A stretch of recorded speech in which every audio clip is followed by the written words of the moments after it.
Hi, welcome to Dusted Cases, the show where we tell you unsolved cases from across the world. I'm your host, Anastasia Marie.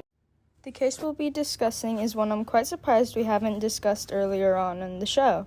Today's episode is on the case of Susie Jane, one of the most mysterious cases in modern times.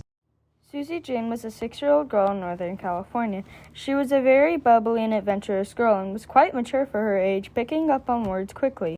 She was a part of a very loving middle-class family. With her 2 older sisters and her mother and father, she had a very happy life.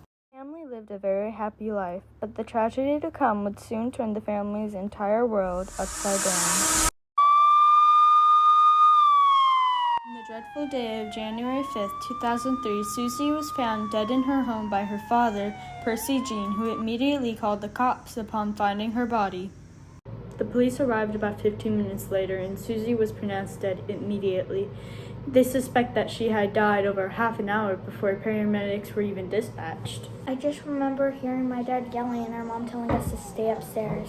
At the time, I don't think I understood what was going on, and I was more just confused than scared.